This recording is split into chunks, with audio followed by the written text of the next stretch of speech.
Hey everybody, how are you? Hey, awesome. All right, so this is a brief history of physical security as told by me, Schuyler Towne. I'm really easy to Google. @Shoebox is me on Twitter. Last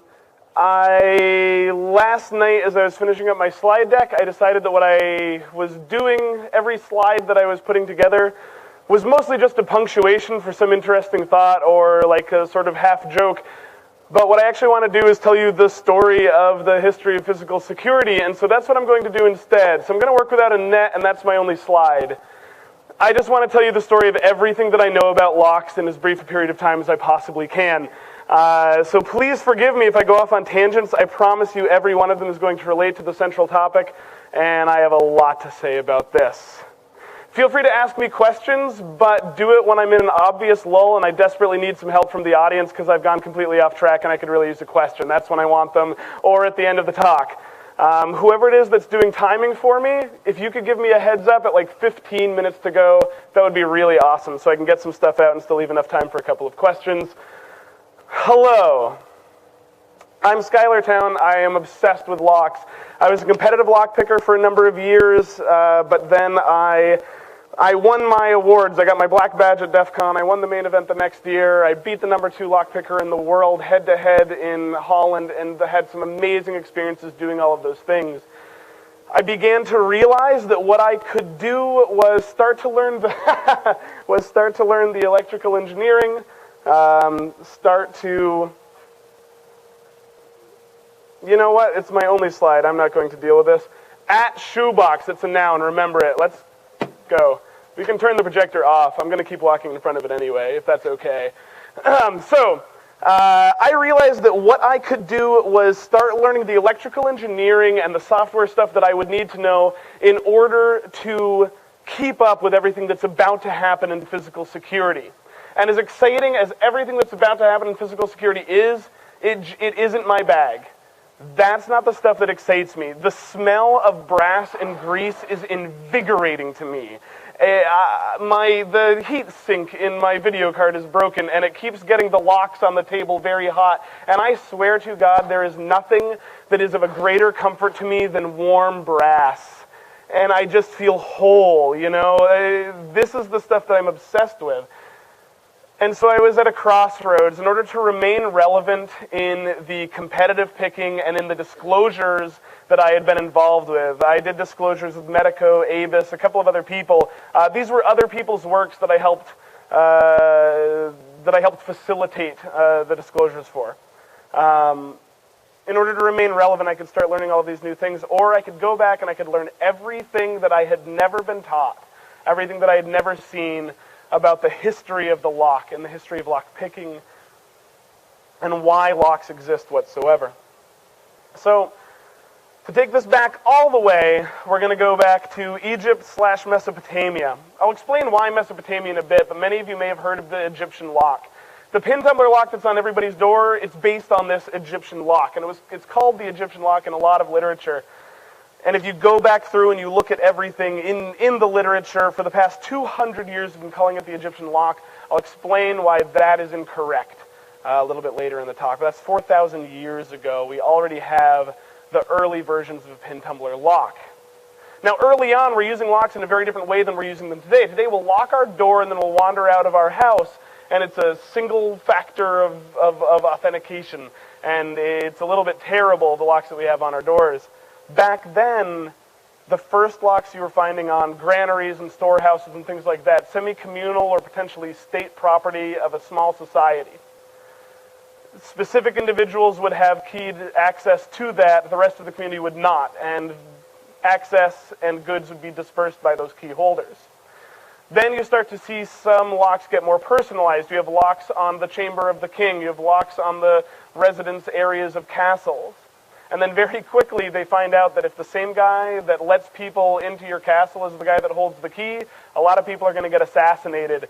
So they separate the jobs out. The Rab Sakate, the lockmaster, is the first form of two-factor authentication in the ancient world. And this is happening many thousands of years ago. Now you have a human, a guard, that will deal with all of the personal people moving in and out and authorize an individual, but the lockmaster just carries around the pins of the lock. And when it's time to lock a door, he inserts the pins in the lock, locks the door, and walks off with the key. So if you want to get through that, you need to not only bribe the personal guy, but you need to find the lockmaster and murder him and take the key from him to get in as well. And assassination ceased in the kingdom that invented that method of two-factor authentication. It was great. We've had layered security for a lot longer than you guys have. So, unfortunately, we forgot about it. Let's skip forward quite a bit, because at some point in time, most of the developing world, as all of that area falls into tumult and discord, and now Europe is blossoming, and Asia is blossoming, and so on and so forth, the idea of the pin tumbler lock disappears from a lot of cultures. And the ones that are advancing more and more and more are using really terrible locks, warded locks. If you've ever seen a beautiful, intricate Victorian skeleton key, a lot of those are misnomers, but the idea is simple. Whatever the pattern that you're looking at looks like, the negative image of that is reproduced in metal inside of the lock. The only security is that the shape of the key corresponds to the negative image shape inside of the lock, and as long as you put something in there that avoids all of those bits of metal inside, you can open it. And this goes on for thousands of years. Everything sucks for a very long time. It's 1770 before everything stops sucking, and it stops sucking really rapidly. So, around 1770, in fact, about 20 years before this in France, but unfortunately we don't have the name of the guy that did it in France, the lever lock is invented. Now, this is a very early example of a lever lock, and it almost kind of looks like an old, crappy warded lock. To be perfectly honest, it's kind of a crappy version of a lever lock, but it was one of the earliest. This one specifically was not one of the earliest, but it's a great example of the type. And it is probably about 200 years old, so don't wander off with it, because I like it a lot. I like old stuff. All right, so what you're going to look at, there's a little peg there and some notches. And when the key moves, I know I'm showing just him, but pay attention and you'll be able to figure it out when you look at it. When the key moves through there and pushes that spring, it pushes the notch up, and then we move the bar, and the bar goes through another notch there. It's those notches. This is the simplest idea in the world, but it took us thousands of years to come up with it. Thousands of years of making locks. It's no shock that the French came up with it, because the French in the early 1700s and the late 1600s start making beautiful locks and ever more elaborate metalwork. And so there's an image in a catalog, in an old French locksmithing catalog, of this idea of a lock about 20 years before we see Baron either independently discover it or reintroduce it in England. So Baron is credited as the father of the lever lock. And that idea of having something that is active, something that is on a spring, something that has to move from one position to another set position, little notch to another little notch, that is the birth of modern physical security, and it's amazing and invigorating, and it is going to catch on fire, because now the next guy comes along and he says, oh, that's awesome. What if I add another lever to that? Now we got two levers in there. That's even crazier. And then somebody says, wait a minute, what if instead of just lifting the lever up, sliding it over, and dropping into another notch, we encompass that notch completely so that if you lift the lever too high, you can't move it. And so now there's discrete heights to these levers, and the guy that did the two levers, he's like, oh, now my two levers are even crazier, because they can be different heights. And so now we have notched keys that lift the two levers to different heights on the two notches of the key. And these seem like such basic ideas now, but this was incredible stuff. This was being presented to the Royal Society in England, who were giving out grants to people that were coming up with amazing locks, with the important caveat that they weren't allowed to patent them. If they funded the development of their lock with money from the Royal Institute, they weren't allowed to get a patent. They had to release that information in a report from the Royal Institute for everyone to get use of. It's an early idea of the open source movement. If we're going to give you this money, everybody gets to benefit from your ideas. Exciting. Patent locks, however, end up becoming the sort of passphrase for this is good. This is Brahma's patent lock or Chubb's patent lock. And the guys that can develop their locks independently end up getting patents for all sorts of things. Chubb brings the lever lock to what some people call its logical conclusion, and he builds a detector. Now he's got several levers in there. If you lift them too high, the lock won't open. If they're lifted too low, the lock won't open. And his tolerances are getting better and better than Barron ever could have hoped for. This is about 1810-ish that this is going on. His lock ends up winning a prize because the ID of detectors were out there, and what the British government wanted was a lock where not only would it defend your property, but you would be alerted to the fact that somebody had attempted to open it. So the way Chubb's lock worked was that if you overlifted that lever, rather than just not opening, it would fire a dead latch. And now you couldn't move any of the levers whatsoever.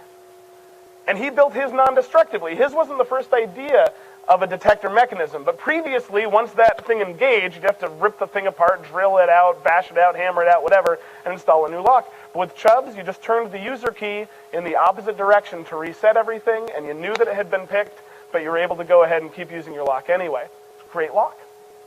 That was around 1810. Now, the lever lock is a phenomenal story of interesting invention and collaboration and rapid evolution over the course of a couple of decades. They're still in use today. They're still in use all over the place. We don't see them in America as much anymore. Where you primarily see them here are in safe deposit boxes. Those flat steel keys are actually operating a series of levers inside of the lock, and that's where we primarily see them in America, but they're still in very common use over in the UK and in other parts of Europe. You can go into the hardware store and buy a lever lock still to this day. They're good locks. It's a great locking concept, and it's one of the primary locking concepts. But all of that's very exciting, except that there's this guy named Brahma, who around 1777, seeing some of these lever locks coming out, seeing some of the presentations at the Royal Society, looks at the concept of the lever lock and says, it's pretty cool. Here's a bunch of ways to fix it, a bunch of ways to make it more secure. You guys enjoy. But he didn't fix it himself. Instead, he had an even crazier lock that was generations ahead of its time, that seems to have been just pulled out of nowhere, out of whole cloth. He came up with this concept of his safety lock. Now, it's fairly simple. We have a slider. The slider has a big notch taken out of it, and when you push down on the slider to the right degree, that notch aligns to a piece of metal inside of the lock, and it can slide along that piece of metal. So it's just a big notch and a track that it has to run along. That's the whole idea. Now you add a few other sliders, and their notches are at different levels, and your cuts and your key are at different heights. And when you push that key in, all of the notches line up around the track, and the whole thing can spin freely. But this is mind-bending. I mean, we were talking about just a little notch going from one direction to the other with that lever lock that's being passed around, and then slight iterations, et cetera, et cetera. This was sea change. And when he came out with this, he was the first lock maker who could honestly say, who in thousands of years could honestly say, though I have created this, I give it to you and I cannot open it. If you buy one, and you buy one, and you buy one, go ahead, inspect your own locks, rip them apart, look at them, understand how they work perfectly, and you won't be able to open each other's. And when he was doing this, it was also sea change over in France. A little while after this, and the Brahma lock is on the market now and is offering unbefore-seen security, the death of the wafer lock comes along, or at least it should have been the death of the warded lock. I meant not the wafer, the warded lock. The problem is you can still buy warded locks at Home Depot right now. Master Lock makes them, and they make plenty of money making them, and they're terrible, and they've been terrible for thousands of years, but I digress. Don't ask me a question. I still have more. Okay, so Louis XVI was an avid locksmith. Louis XVI was also beheaded.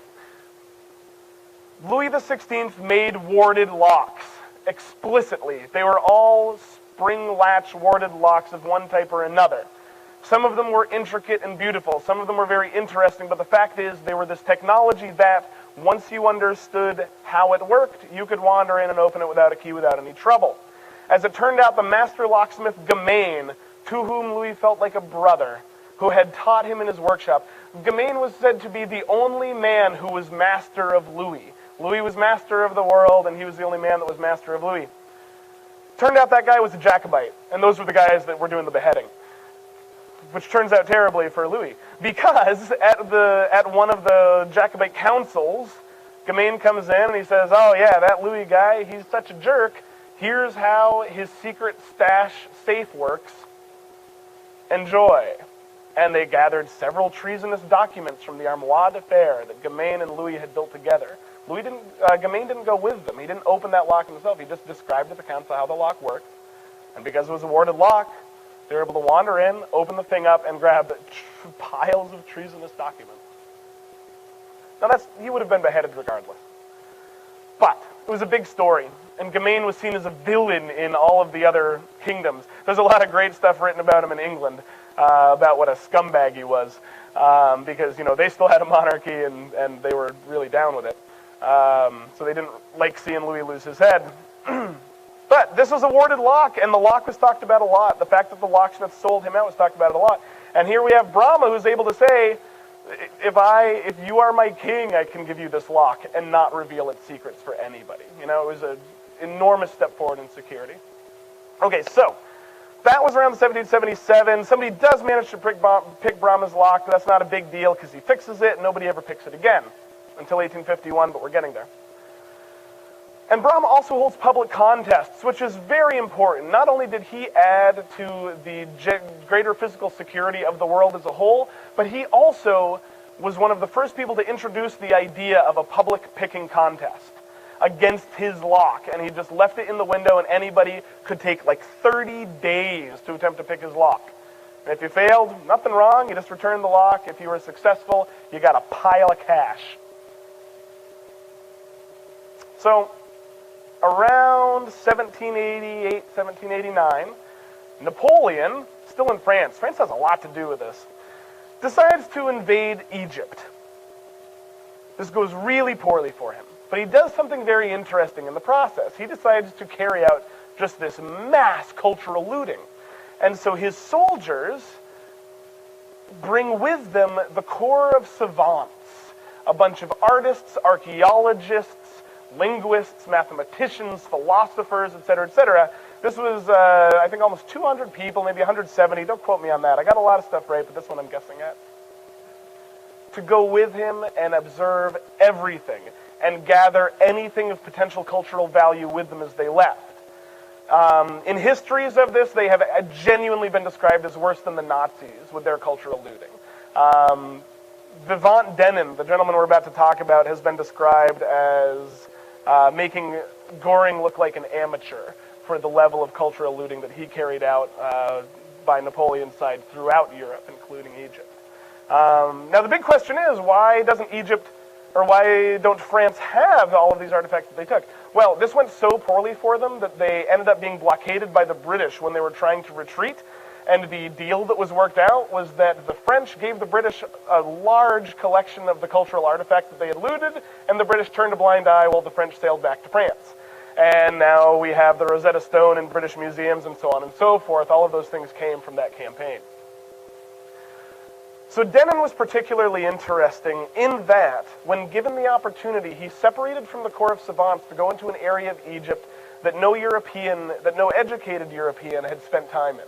There was a man named Murad Bey, who was a guerrilla cavalryman, which sounds terrifying, like a gorilla riding on a horse.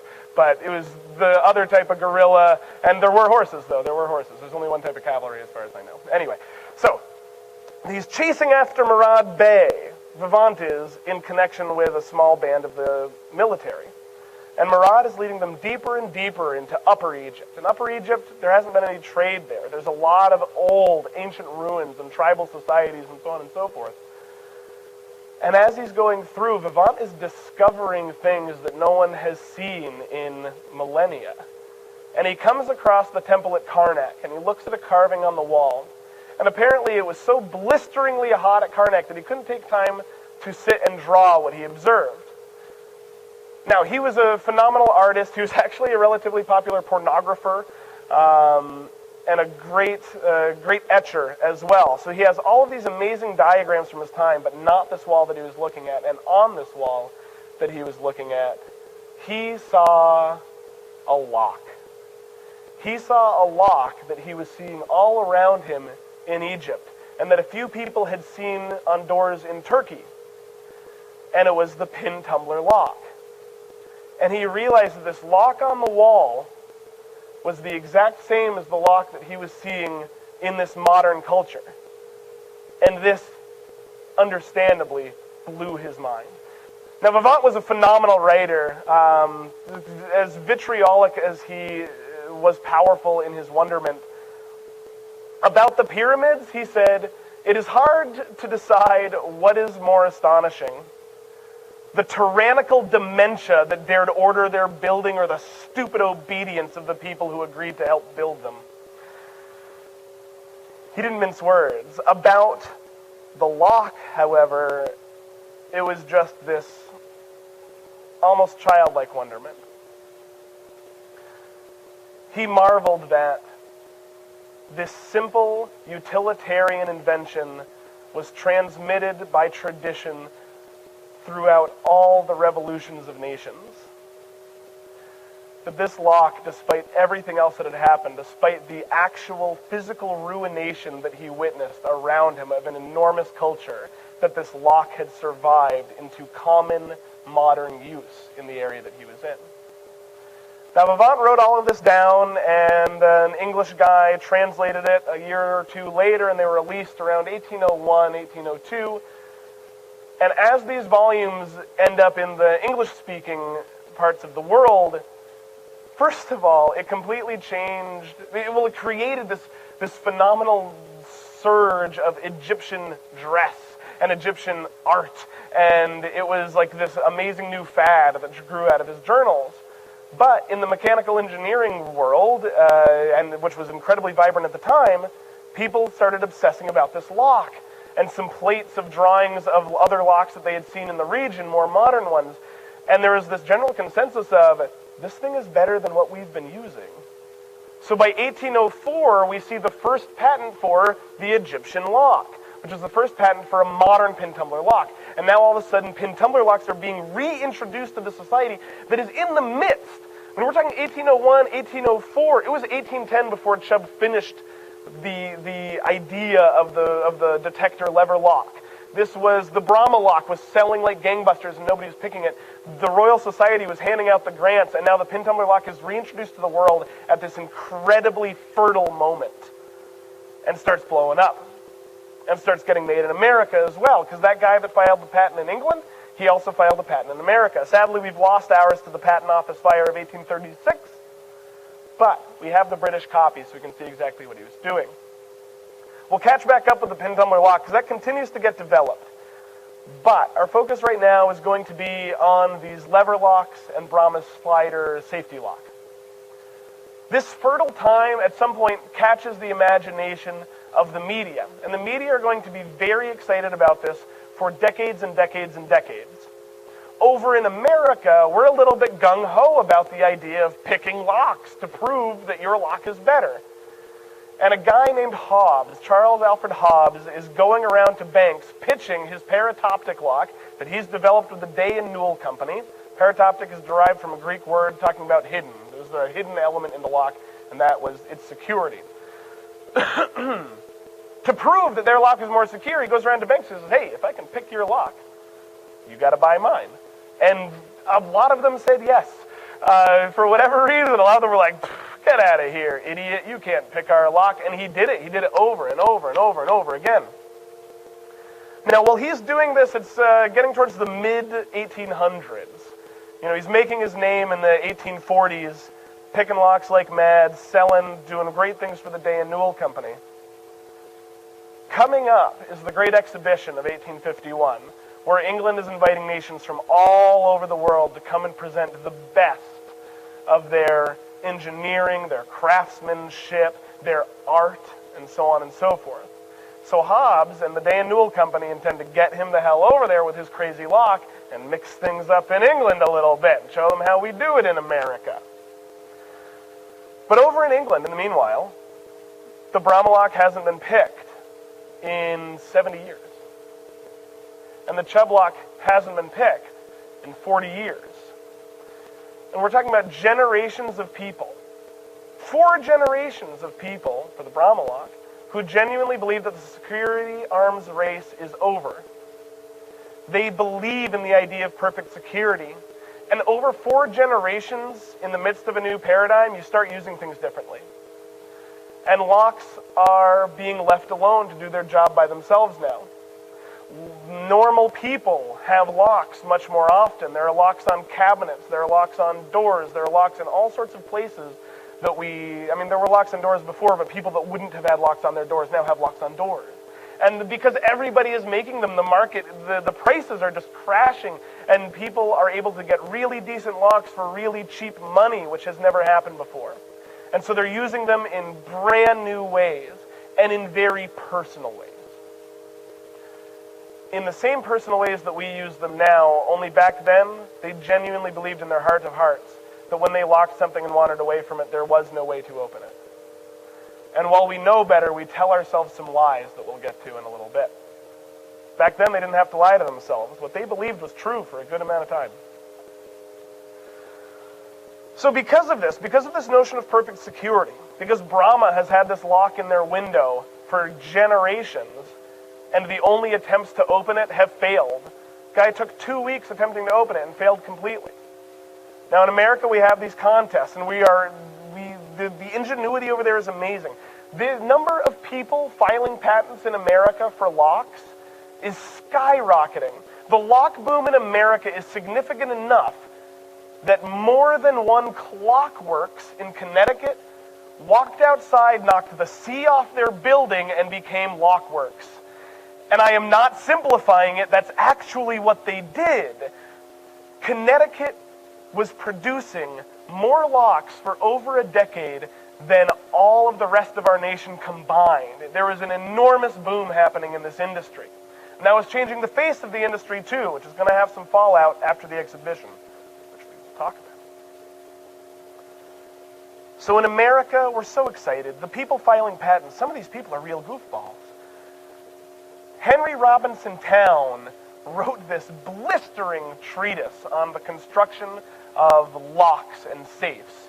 And I say blistering because more than once he peppers it with things like, stop patenting your crappy locks, you don't know what you're doing, amateurs, get out of my house. He was so much more eloquent than I am. That is not what he said, but it was very similar. He basically said, for some reason, every person that considers themselves an inventor today is compelled to invent a lock. And they were inventing a lot of the same problems that had already been solved into them. Patent diving back into this time to look at the locks is incredible.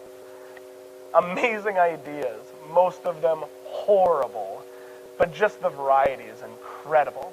So this is what's going on in America. Over in England, however, they're refining their same concepts. They're iterating, they're not creating as much new. There's some interesting things going on, but the stuff that's capturing the imagination of the market, that's capturing the imagination of popular media. I mean, Brahma's locks are written about in so many plays and books, talking about, oh, he removed the Brahma lock from his key and knocked the dust out of it, because they apparently used to get a lot of lint in the key because of the way that it was shaped. Hell, Brahma's key was the smallest key anyone had seen up until that point of time. You could actually carry a pile of keys around without ripping your pants apart, without looking like a madman. In antiquity, the keys were so big that you would sling them over your shoulder and wander through the town. The key to the city is a very old concept. Athens gave a key to Athena because even though her name was the name of the town, it was that key that proved that she had dominion over the town. Brahma's was small, it was discreet, it was handy, it was reproducible, it was mass-produced. So he is very popular. Chubb is very popular. There are other makers that are very popular, especially the ones that are able to take these iterated ideas and start producing them less expensively and really get the locks all out there.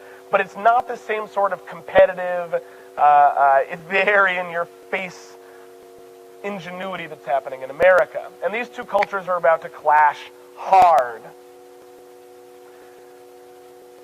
Just before he leaves for England, Hobbes is given the challenge of opening the vault at the Mercantile Exchange or maybe just the Merchants Exchange in New York. Now they open this up to everybody that wanted to try it. But Brahma's locks, Chubb's locks, the very idea of perfect security has really permeated the English-speaking world. And so they're giving everybody 30 days to test against this lock. Hobbes rolled in and did it in an hour. He was changing the game. He was changing the world at that moment. But England didn't know about it yet. They'd find out in a couple of months. So, he goes over to England. The Great Exhibition is also this amazing coming out party for America as far as the European world is concerned. And by extension, the rest of the English-speaking world. The sun at that time was yet to set on the British Empire. So America got a big reputation boost out of the Great Exhibition because when we showed up, the press was not kind to us.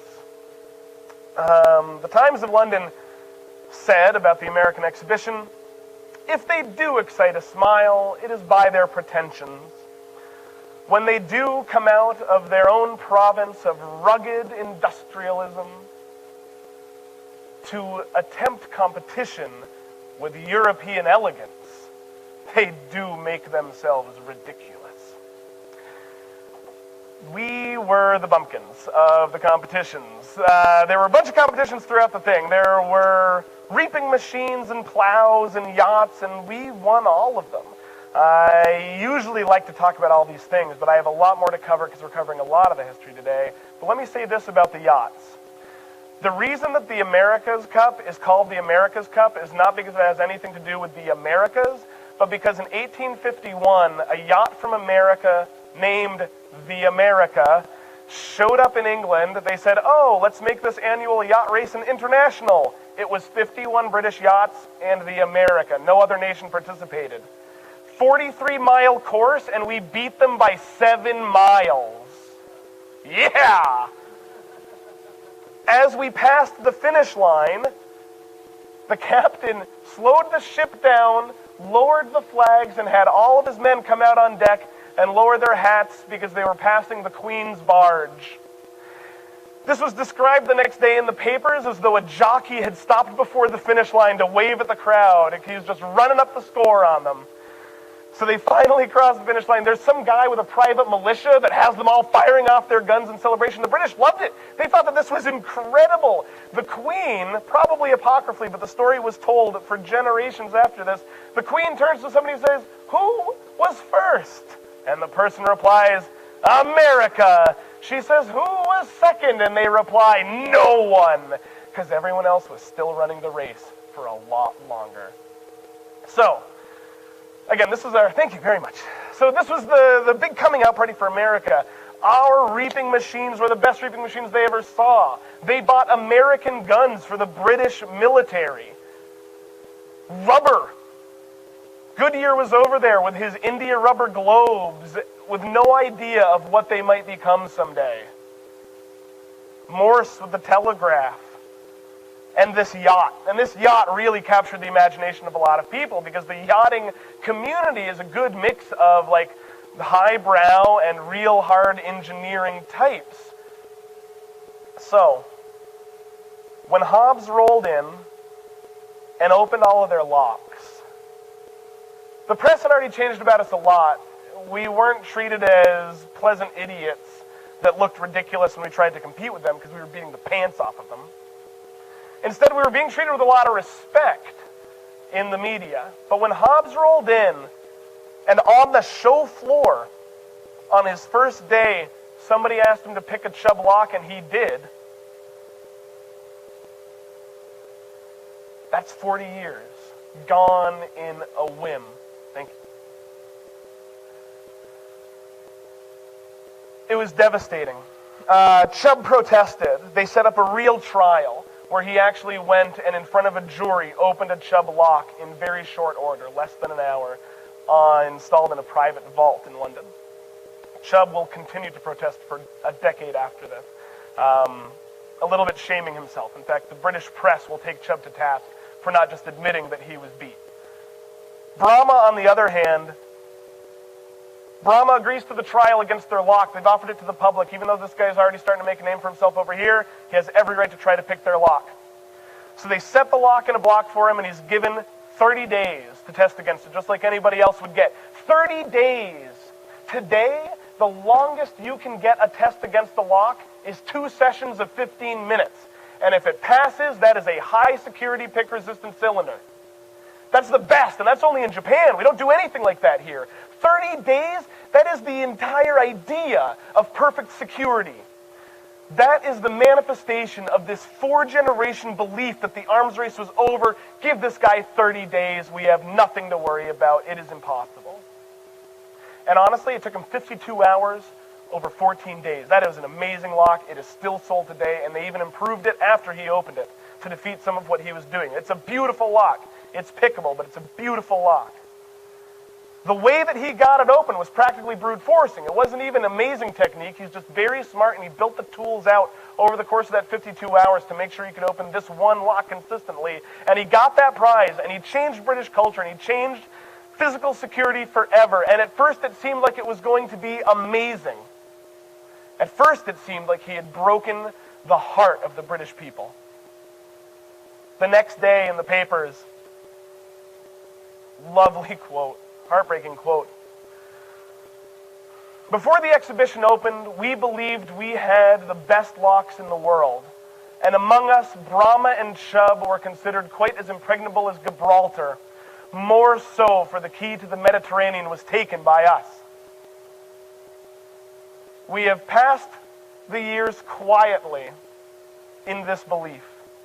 And it seems cruel at this time of day when men have been taught to.